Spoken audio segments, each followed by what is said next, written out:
As a Christian, my whole life, I thought that this lady named Mary, the mother of Jesus, literally, notice I use the word literally, was impregnated by God. And that was what I believed. I creedal Christian type. Never really put too much thought into it critically. I did think, what are the Roman Catholics doing? Cut the crap. She was a virgin when she gave birth to Jesus, but she had sex with Mary or with Joseph not long after that. And I think Matthew says after that he knew her or something, which is kind of like he was with her. That's what I thought. And then I found out that other men in history had like gods impregnate their moms. And I'm like, come on, man. Like, this is pretty big deal. Like, what's going on here? So Jesus is obviously the only person who was ever like divinely birthed in history, right? Well, no. Really? Yeah. You might be surprised to learn that there are several of those. Now, this isn't parallelomania. This is the reality of the ancient world. This is how, like I've been arguing all along, this is how you install someone in the Hall of Fame. This is how you give them that extra credibility to rule, to be regarded. Lots of times you find this in foundation myths or foundation stories. Kings end up being divinely parented. They're demigods in that way. Was this an ontologically real kind of story? No. This was a custom that went on for generations and centuries, and you could find it in countless individuals. I catalog, I don't know, like 50 or something like that in my book, and I was just getting started. And so, yeah, and so I've got sired by Zeus, a whole bunch of these, Achilles, Athleus, Alexander, Amphion, Argus, Pelasgus, Castor, Corinthus. Corinthus, by the way, is the founder of the city of Corinth, was a demigod sired by Zeus. He had one human parent and one divine. And so I could go on and on and on. The list is any number. It's kind of a who's who, and there's a lot of people that you don't even know. There were just rulers and kings of various places and times throughout the Hellenistic and Roman world that were elevated with this kind of story embellishment. They were, divinely parented. One, the key is that you've got one God that is a parent that is God, and another that is immortal. And so normally that's going to be a male God and a female mortal, but the opposite also happens with some of the female deities. And so. And so let me paint this another way. You're probably not used to having things thrown at you like this, but I had a conversation, again, I mentioned in one of our videos before with Michael Jones, Inspiring Philosophy is what he goes by, and other Christians who just, you can tell they have disdain for what I'm saying when I say like, okay, I read Suetonius, Lives of the Caesars on the Divine Augustus, and I love the story, and I will get it out and read it to them. And like be reading the portents leading up to this man's life and his birth and his father, his real father, according to the story, is Apollo. Okay. And like, it's in the shape of a snake and and I'm like, dude, that's a cool story. I'm not going to lie. Like the eagle comes down and steals the food out of his hand and then realizes who he just took the food from, turns back around and comes and returns the food back to him. Yeah. Hey man, I'm sorry, dude. And later on, it's the same thing. An eagle's taking him off to heaven. So I'm throwing this at you just to say, like, is it wrong of me?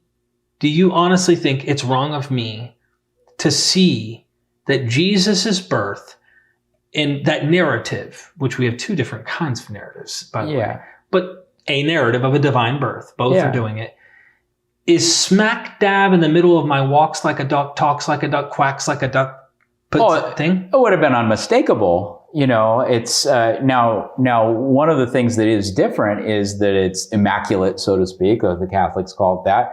It's an asceticized version of it. It's not Zeus's dalliances out, trying to get with women and this sort of thing. And the early Christian criticized some of that. And even the philosophers that had nothing to do with Christianity were criticizing some of those stories on those grounds because of the emerging ascetical philosophies of the time through Platonism and so forth. So that's going on, and Christians are registering within that marketplace of ideas their hero. in their way. But it's not different in kind or in meaning in that way. And so it might be cleaned up, sanitized or whatever in terms of, it's not an X-rated situation. But at the same time, though, it signals the exact same thing. So just because she didn't have sex in this act, that ultimately makes no difference of what kind of narrative this is. That is correct. And so, in fact, we can go the predecessor to the Augustus myth. And by the way, Augustus, it's funny because you get this wild little story at the beginning that's kind of like this decorative little gem at the beginning. Very, very literary, very, very mythical, very, very, and you could see, and all of a sudden the modality changes in the text to this mundane figure that's described in very human terms for more or less. It's still exalted in some ways, but he still makes mistakes though. You could see Augustus was a real guy, we're not, but I don't think anyone's losing sleep over the idea that maybe he was divinely parented. I don't think there's anybody taking that seriously, and for good reason. We're rational people, or at least we're supposed to be. That rationality goes out the window as soon as we get to Christianity. For whatever reason, these are sacred stories and there's a whole history behind that, as we all know. But we need to be honest with ourselves. And so Augustus had as his predecessor Alexander the Great. So if you go back to the divine birth myth of Alexander, that was the greatest name of that time, of a historical figure. You couldn't get any more exalted than Alexander. The Caesars all were competing with his legacy. His shadow over the Hellenistic East covered the entirety of it. And so that looming figure was always in the minds of people, especially anywhere you had the idea of ruling, conquering, being a successful leader, this kind of thing. And so everyone was fashioning, you were measured against Alexander, and imitating Alexander was the way to power in that world. And so Augustus knew that, and that divine birth myth echoes some of the motifs that you get with Alexander's divine birth myth. Now, what I do in the book, I have an excursus where I go and say, not only is Matthew's text like that, but it mimetically is meant to follow that narrative. And so I take it a step further and say, it's deliberate. You've got the most famous guy and this guy that's not even known. And that's one of the things we need to get back to also, is that Jesus was a nobody in that world. There were a lot of big people and big personalities, but when Christianity came on the scene, he was unknown. There was nothing there. And we project back onto his equal significance with everyone else. But that was not at all established at that point. And so he's competing, and he's the stories, the narratives that people are producing are in competition and trying to leverage some of those larger cultural capital forms that were already in the marketplace at that time. And so to mimetically follow Alexander, there's not much more you can do to be more Hellenistic than that. Once you get to Matthew's divine birth myth, though, and that's a comparative study that I have in the book that I offer as almost like a bonus, I guess. Studying all in its own right, really. You really get to the bottom of what's going on there. You also have a virgin birth with Alexander. It's told a little differently, but I follow a variety of mimetic signals. And if you like, I could read it to you. Sure. Yeah. Let me read a section here. So this is from Plutarch. He's writing about Alexander's life here, and he's a Greek writer, a Middle Platonist, so to speak. Let me read a little bit of it. So that Alexander, with regard to his lineage, on his father's side, was a descendant of Heracles through Caranus, and on his mother's side was a descendant of Icus through Neoptolemus, is among those things entirely trusted. It is said that Philip, after being initiated into the mysteries of Samothrace, together with Olympias, and while he was but a youth and an orphan, fell in love with her and so betrothed her. Having persuaded her mother Arambus, then the night before they were to consummate the marriage, the bride thought, while there was lightning, that thunderbolt had fallen upon her womb. Okay? Mm-hmm. No one's having sex. that it had fallen upon her womb. From the below, a fire was ignited. Thereby, as it broke into flames, the fire scattered in all directions. Later, after the wedding, Philip saw himself in a dream placing a signet, a stamp, like a ring, impression on his wife's womb. Hadn't been opened. The emblem of the signet, as it seemed, had an image of a lion. In other words, she's still a virgin. While the other diviners were distrusting the vision, namely that they needed a more careful guard of Philip, of those who had attended the wedding, Aristander and Talmesas, said that she had conceived a man. For nothing seals those things that are empty, and that she conceived a child who was courageous and as a lion by nature.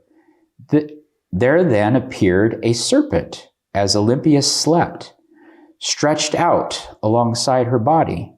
They say that this most of all quenched Philip's love and fondness of her, such that with her he did not often have sexual relations as he lay with her, either because he feared that some of his wife's spells and enchantments may come upon him, or because he avoided the curse of intercourse, since she was joined to one greater than himself. Okay, so they had avoided intercourse up to that point. Right. Married, and then he had, relations with her. But basically, that's the story. Now, let me lay out. Now, this feels like it's different, right? Mm-hmm. Doesn't feel like a carbon copy, right, from Matthew. But let me lay out the similarities. So, a parental genealogical description placed at the beginning aimed at signifying the respective hero via an established pedigree. A betrothed juvenile couple who are in love. The interruption by the deity of the wedding betrothal process, impregnating the bride through his signature principal element, namely Zeus's thunderbolt of fire and Yahweh's sacred wind, Pneuma. The virginal conception and birth of the hero child, the surrogate father abstains from sexual relations until the womb is opened through the birth of the child, namely the breaking of the seal or the signet. Drama over the sexual fidelity of the bride and legitimacy of the conception. Like, was it really divine or what? And there's a little bit of that question mark brought up in Matthew. Distrust of the woman's account of the child's conception, understandably, precipitating the need for the groom's divine dream, thus restoring confidence in the bride's story. A prophetic description of the child given in the groom's dream, establishing supreme expectation regarding the destiny of the child, and a later association with magic, though differently expressed in the two narratives. In fact, in both narratives, you have Magi in the divine birth myth and I document this, that there are Magi that report that a great one has been born and this kind of thing. And that's the same thing that you get in the Gospels, in Matthew, actually. And so the Magi herald that and it's interesting because the Magi were from Parthia, the East. They were the, magicians, so to speak. They were not under the same sort of, staunch Jewish, paradigm. And so you could see in Matthew a broader kind of metaphysical world that is more encompassing of the Levant generally and not just Judaism. So you got Iranomancy, that is dream divination, going on quite a bit. You have, the invocation of Magi, which, I don't know how comfortable anyone that's a Christian today, if they're a, conservative in any way, could be with that. The Magi were basically sorcerers in the ancient world. They weren't Jewish at all. And so, and yet they're going to the birth too. That's something important to them. And so it's broadening the appeal, saying this is metaphysically not so contained as you might think. Other traditions, other religions, it's reconciling them into this kind of picture in Matthew. So there was a dream to the husband on both? Yes. Okay, so this is really interesting. I'd love to go read the whole full-on, not just what you wrote, but go and dig deeper, because I wondered if there was an attempt at Alexander's life as a child, because we see that in Matthew, but it may not need to be, because what I find interesting is there's this invocation to Moses' narrative, which you know that the Pharaoh's trying to kill the newborn children with Herod, but I see Suetonius. So if I could pull up the source right now, I would, but I didn't have Suetonius on me. Yeah. Suetonius, Lives of the Caesars, the Divine Augustus chapter, paragraph 94. I know the paragraph by heart now.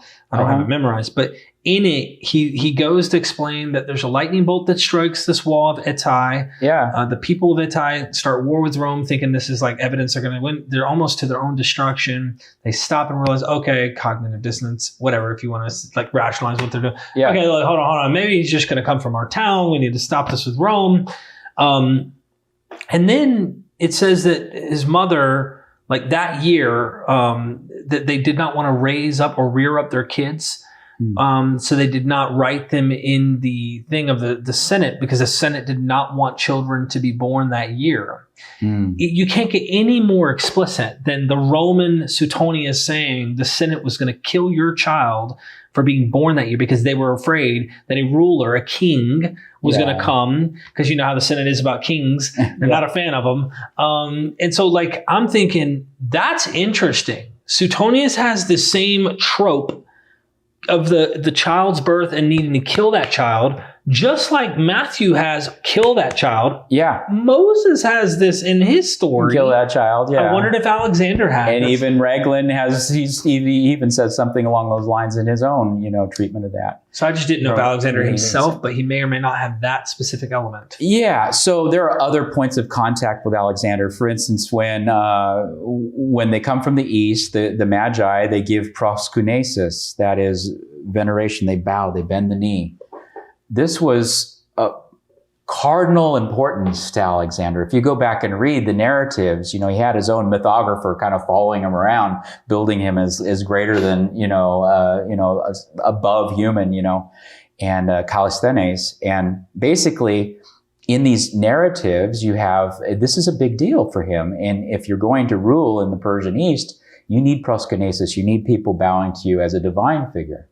And so this is kind of veneration and worship and this sort of thing. And so when they come and bring their gifts and all that to meet with him, they also do proskunesis there. And so proskunesis is super important in Matthew's gospel. It's also important to make ties to Egypt in Alexander's career. He ends up at Siwa, and so part of his divination is kind of confirmed there in so many ways.